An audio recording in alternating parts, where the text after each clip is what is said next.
Mambo yamezidi kupamba moto katika ulimwengu wa burudani nchini baada ya msanii wa Bongo Flava Kusa kuamua kuvunja ukimya na kumshukia mzazi mwenza wa mkewe Aunt Ezekiel, Mzee Yobo. Hii inakuja kufuatia mahojiano ambayo Mzee Yobo aliyafanya hivi karibuni na moja ya chombo cha habari, ambapo alitoa kauli ambazo zilitafsiriwa kuwa dongo la moja kwa moja kwa Kusa kuhusu malezi ya mtoto wao Kuki. Sasa katika mahojiano hayo Mzee Yobo alionekana akizungumza kwa kujiamini, huku akijitofautisha yeye na Kusa katika malezi ya Kuki, ambapo Mzee Yobo alidai kuwa mtoto huyo anapokuwa kwake, yaani kwa baba yake mzazi, analelewa kama mtoto mdogo, tofauti na anapokuwa upande mwingine ambapo anaonekana kama mtu mzima mwenye umri wa miaka 26 kutokana na staili ya maisha anayoishi, ikiwemo kubadili misuko na picha za mtandao. Hata hivyo, dongo kubwa zaidi lililowasha moto ni pale watangazaji walipomuuliza Yobo kuhusu Kusa kuchukua nafasi ya malezi, ambapo Yobo alijibu kwa kejeli akisema, kaka yake, mimi siwezi kufanya kazi na watoto, ule utoto kwenye nini? Mwisho kunukuu, ambapo Yobo alijibu kuwa mtoto huyo anahitaji kuwa mtoto anapokuwa kwake, na akahoji kama watu wanaona jinsi anavyopendeza kupoa akiwa na baba yake mzazi. Sasa baada ya video hiyo kusambaa na kuzua gumzo la chini kwa chini, Kusa hakuweza kuvumilia. Kupitia ukurasa wake wa Instagram, msanii huyo alishusha waraka mrefu na mzito uliosheheni haswa hisia zake za kiume, akimtaka Yobo kuweka heshima mbele na kuacha maneno ya dhihaka, ambapo nikinukuu kile ambacho Kusa ameandika, aliandika hivi: busara ni dawa kijana. Hiyo kauli tu ya mwanzo ya kaka yake ni tusi kubwa sana kwa Kuki, ukiacha sisi watu wazima, maana tumeshazoea. Mungu akusamehe, ila sio rahisi kabisa kumkwaza mtu kama mimi, kwa sababu unawaza haswa kuhusu kesho, na hii haiwezi nifanya nimchukie Kuki.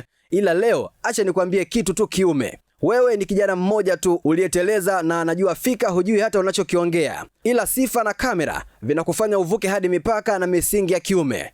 Wewe uliona wapi mwanaume anamzungumzia mwanaume mwenzie miaka 7 na hakujibu wala kukutukana? Hushangai? Ni kwa sababu tu unampenda na kumheshimu Kuki mno. Unaongelea misuko na picha ukiwa naye, unahisi ndo kila kitu, wakati hujui hata ada, sare wala shule anayosoma sasa hivi. Muheshimu sana mama Kuki na nipe heshima yangu hata kwa lazima. Tunapambana mno, tumeweza kaka. Do you think picha na misuko ndio msingi wake? No, mimi sijai kumwazia huko. Yule ni binti anayehitaji muda, upendo, na nimehakikisha hayo yote yanayatimiza kwa 100%. Bwana Moses, ukiachana na maisha ya mitandao, mimi na Kuki ni marafiki mno na namlea vizuri haswa. Acha kuwaaminisha watu kwamba hivi vitu haviwezekani. Watoto wanahitaji upendo. Kuki ni mwanangu ambaye tuna ukaribu mkubwa mno, na hata sio wa kuigiza. Mimi napambana kuliko unavyofikiria kwa ajili ya kina Kuki, na nikwambie tu, sijaandika kwa sababu nimeumia. No, wewe huwezi kuniumiza mimi na maneno. Nimekuacha mbali sana kaka, kama utani, ila ndio ukweli. Maneno yako tu yanaonesha unavyoumia. Jitafakari upya, acha tusiwape watu faida, ila jua tu nafanya kila kilicho sahihi kwa Kuki na sitaacha, maana ni jukumu langu, wala sina chuki na wewe. Nitakuwa mjinga. Nimeandika hii ujue tu kwamba mimi huniumizi. Halafu kwa uongeaji huu huhitaji hata kujua miaka yangu, maana tayari umeshajidogosha kwa kujua ukubwa ni miaka mingi, na mdomo mchafu ukubwa una mengi kijana.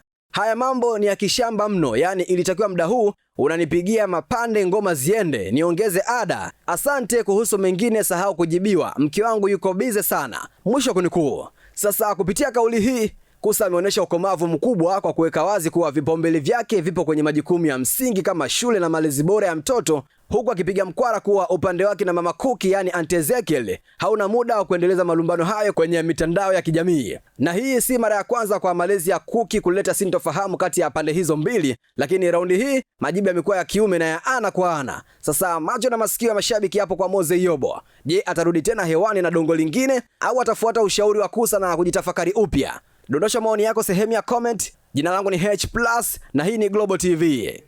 Miaka ya nyuma mtoto alikuwa anasubiri mpaka mwalimu haje ili aweze kumfundisha.